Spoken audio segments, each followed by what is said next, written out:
ಉತ್ತರ ಕರ್ನಾಟಕದಲ್ಲಿ ಅಬ್ಬರಿಸುತ್ತಿದ್ದ ವರುಣದೇವ ಶಾಂತನಾಗಿದ್ದಾನೆ. ಆದರೆ ಮಳೆಯಿಂದ ಸೃಷ್ಟಿಯಾಗುವಂತಹ ನೆರೆ ನರಕ ಮಾತ್ರ ಕಮ್ಮಿ ಆಗ್ತಿಲ್ಲ. ನೆರೆ ತಗ್ಗಿದ ಊರಿನ ಕಣ್ಣೀರ ಕಥೆ ಎಲ್ಲಿದೆ ನೋಡಿ. ಪೂರ್ತಿ ಹಾಳಾಗ್ಬಿಟ್ಟಿದೆ, ಎಕರೆಗಟ್ಟಲೆ ಹಾಳಾಗ್ಬಿಟ್ಟಿದೆ.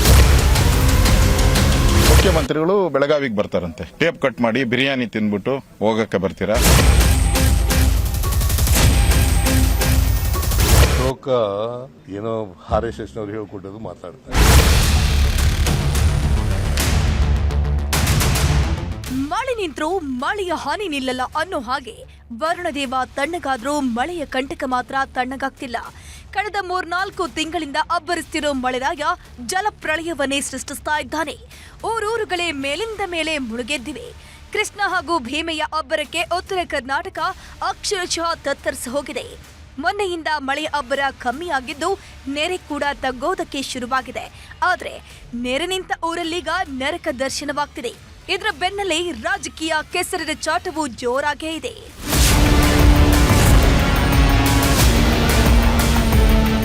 ಈ ಬಾರಿ ಕಲಬುರಗಿ ಜಿಲ್ಲೆಯಲ್ಲಿ ಹಿಂದೆಂದೂ ಕಾಣದಂತಹ ಪ್ರವಾಹವೇ ಸೃಷ್ಟಿಯಾಗಿತ್ತು. ಒಂದ್ ಕಡೆ ಜಿಲ್ಲೆಯಲ್ಲಿ ಆಗ್ತಿರೋ ಮಳೆ, ಇನ್ನೊಂದ್ ಕಡೆ ಮಹಾರಾಷ್ಟ್ರ ಮಳೆ. ಎಲ್ಲ ಕಡೆಯಿಂದ ನುಗ್ಗಿ ಬರ್ತಿದ್ದ ಭೀಮೆ ಊರೂರುಗಳನ್ನೇ ತೇಲಾಡಿಸಿತ್ತು. ಹೀಗಾಗಿ ಜೆಸ್ಕಾಂ ಇಲಾಖೆಗೆ ಕೋಟಿ ನಷ್ಟವಾಗಿದೆ.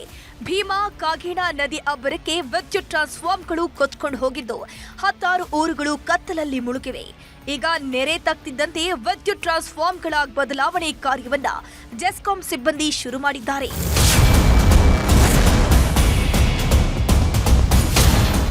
ಬೀದರ್ ಜಿಲ್ಲೆಯಲ್ಲೂ ಮಳೆ ಅಬ್ಬರ ಕಮ್ಮಿಯಾಗಿದೆ. ಆದರೆ ನೆರೆ ಸಂಕಷ್ಟ ಮಾತ್ರ ತಪ್ಪಿಲ್ಲ.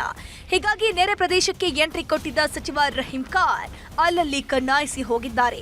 ಇದರಿಂದ ರೊಚ್ಚಿಗೆದ್ದ ಯುವಕರು ಸಚಿವರ ವಿರುದ್ಧ ಆಕ್ರೋಶ ಹೊರಹಾಕಿದ್ರು.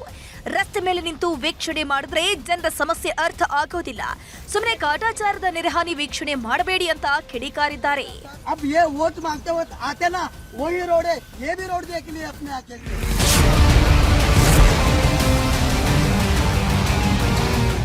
ರಾಯಚೂರಲ್ಲೂ ಮಳೆರಾಯ 10 ಅವಾಂತರವನ್ನೇ ಸೃಷ್ಟಿ ಮಾಡಿದ್ದಾನೆ. ಹೀಗಾಗಿ ಸಚಿವ ಡಾಕ್ಟರ್ ಶರಣಪ್ರಕಾಶ ಪಾಟೀಲ್ ಬೆಳೆಹಾನಿ ಪ್ರದೇಶಗಳಿಗೆ ಭೇಟಿ ನೀಡಿ ಪರಿಶೀಲನೆ ಮಾಡಿದ್ರು. ಈ ವೇಳೆ ಪ್ರತಿ ಹಳ್ಳಿಗೆ ಹೋಗಿ ಪ್ರತಿ ಹೊಲದಲ್ಲೂ ಸರ್ವೆ ಮಾಡಬೇಕು. ರೋಡ್ ಸೈಡ್ ಅಲ್ಲಿ ನಿಂತು ಸರ್ವೆ ಮಾಡಿದ್ರೆ ಆಗೋದಿಲ್ಲ ಅಂತ ಅಧಿಕಾರಿಗಳಿಗೆ ಸೂಚನೆ ನೀಡಿದ್ರು. ರೆವಿನ್ಯೂ ಮಿನಿಸ್ಟ್ರು ಇವತ್ತು ಮೀಟಿಂಗ್ ತಗೊಂಡಿದ್ದಾರೆ. ಈಗ ಸಮೀಕ್ಷೆ ಈಗ ಪ್ರಾರಂಭ ಆಗುತ್ತೆ. ಅದೇ ಮೀಟಿಂಗನ್ನು ಕರೆದಿದ್ದೀನಿ ನಾನು ಅಧಿಕಾರಿಗಳಿಗೆ ಸೂಚನೆ ಕೊಡೋಕ್ಕೆ.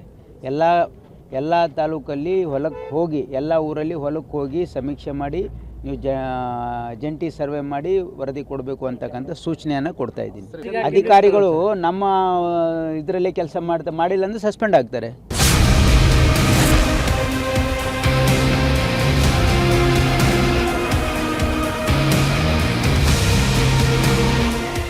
ಉತ್ತರ ಕರ್ನಾಟಕದ ಜನ ನೆರೆ ನರಕದಲ್ಲಿ ಬೆಂದು ಹೋಗ್ತಾ ಇದ್ರೆ, ಇತ್ತ ಕೈ ಕಮಲ ಮಧ್ಯೆ ನೆರೆ ಪಾಲಿಟಿಕ್ಸ್ ಜೋರಾಗಿದೆ. ಸಿಎಂ ಸಿದ್ದರಾಮಯ್ಯ ವೈಮಾನಿಕ ಸಮೀಕ್ಷೆ ಮಾಡಿ ಪರಿಹಾರ ಘೋಷಣೆ ಮಾಡಿದ ಬೆನ್ನಲ್ಲೇ ಕಮಲ ನಾಯಕರು ಕೂಡ ಅಖಾಡಕ್ಕಿಳಿದಿದ್ದಾರೆ. ಬಿಜೆಪಿಯ ರಾಜ್ಯಾಧ್ಯಕ್ಷ BY ವಿಜಯೇಂದ್ರ, ವಿಪಕ್ಷ ನಾಯಕ R ಅಶೋಕ್ ನೆರೆಹಾನಿ ಒಳಗಾದ ಪ್ರದೇಶಕ್ಕೆ ಭೇಟಿ ನೀಡಿ ರೈತರ ಸಂಕಷ್ಟ ಆಲಿಸಿದ್ರು. ಈ ವೇಳೆ ಸರ್ಕಾರದ ವಿರುದ್ಧ ನಿಗಿ ಕೆಂಡ ಕಾರಿದ್ರು. ಈ ಬಗ್ಗೆ ಪ್ರತಿಕ್ರಿಯಿಸಿದ ಸಿಎಂ ಹಾಗೂ MB ಪಾಟೀಲ್ R ಅಶೋಕ್ಗೆ ಟಾಂಗ್ ಕೊಟ್ರು. ನೋಡಿ, ರೈತ ಮೊಳಕೆ ಬರ್ತಾ ಇದೆ, ನಾಗಪ್ಪ ಅಂತ ಮೊಳಕೆ ಬರ್ತಾ ಇದೆ. ಎಲ್ಲ ನೋಡಿ, ಎಲ್ಲ ನೀರು ನಿಂತು ಪೂರ್ತಿ ಹಾಳಾಗ್ಬಿಟ್ಟಿದೆ, ಎಕರೆಗಟ್ಟಲೆ ಹಾಳಾಗ್ಬಿಟ್ಟಿದೆ. ಮುಖ್ಯಮಂತ್ರಿಗಳು ಬೆಳಗಾವಿಗೆ ಬರ್ತಾರಂತೆ, ಏನಕ್ಕೆ ಬರ್ತೀರಾ? ಟೇಪ್ ಕಟ್ ಮಾಡಿ ಬಿರಿಯಾನಿ ತಿಂದ್ಬಿಟ್ಟು ಹೋಗಕ್ಕೆ ಬರ್ತೀರಾ? ಇಲ್ಲ ಟೋಪಿ ಹಾಕೋಣಕ್ ಬರ್ತೀರಾ? ಇಲ್ಲ ಜನಗಳು ಟೋಪಿ ಹಾಕಕ್ ಬರ್ತಾ ಇದ್ದೀರಾ? ಇಲ್ಲಿ ಬಂದು ನೋಡ್ರಿ, ಇಲ್ಲಿ ಬಂದು ಜನರ ಸಂಕಷ್ಟವನ್ನ ಕೇಳ್ರಿ. ಇವ್ರಿಗೆ ನಾವು ಎಷ್ಟು ಹಣ ಬಿಡುಗಡೆ ಮಾಡ್ತೀರಿ ಅಂತ ರೈತರು ಒಂದು ಭರವಸೆ ಕೊಡಿ. ಅಶೋಕ ಅವ್ರ ಪಾಪ ಏನೂ ಗೊತ್ತಿಲ್ಲ, ಅವ್ರಿಗೆ ಏನೋ RSS ನವ್ರು ಹೇಳ್ಕೊಟ್ಟದು ಮಾತಾಡ್ತಾರೆ. ನೋಡಿ, ಅವತ್ತೇ ನಾವು ಹೇಳಿದ್ದೀವಿ, ನಾವು ಮುಖ್ಯಮಂತ್ರಿಗಳು ವೈಮಾನಿಕ ಸಮೀಕ್ಷೆ ಮಾಡಿದ ಮೇಲೆ ತಡ ಮಾಡದೆ ಇವತ್ತಿನ ದಿವಸ ನಾವು ಪರಿಹಾರವನ್ನು ಘೋಷಣೆ ಮಾಡಿದ್ವಿ. 8,500 NDRF ನಾಮ್ಸ್ಗಿಂತ 8,500 ಅಂದ್ರೆ ಒಂದು ಹೆಕ್ಟೇರ್ಗೆ ಸುಮಾರು 17,000 ರೂಪಾಯಿ ನಾವು ಘೋಷಣೆ ಮಾಡಿದ್ವಿ. ಇವರು ಟ್ರೈನ್ ಹೋದ್ಮೇಲೆ ಟಿಕೆಟ್ ತಗ್ಸಾಕೊಟ್ಟಿದ್ದಾರೆ.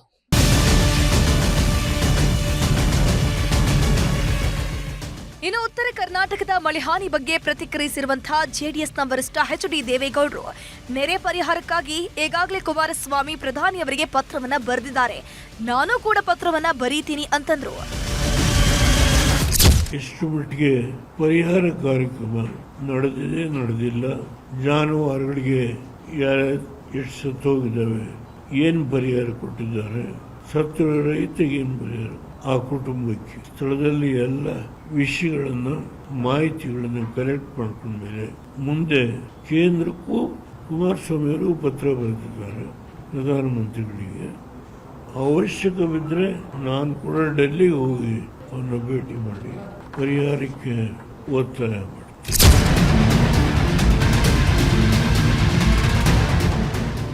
ಒಟ್ಟಲ್ಲಿ ಮಳೆ ಏನೋ ನಿಂತಿದೆ, ಆದ್ರೆ ಮಳೆಯಿಂದ ಸೃಷ್ಟಿಯಾಗಿರೋ ಸಮಸ್ಯೆಗಳು ಮಾತ್ರ ರಾಶಿ ಕಣ್ಮುಂದೆ ಕಾಣಿಸ್ತಾ ಇದೆ.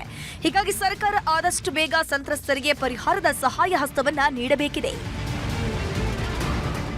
Bureau report, news 18.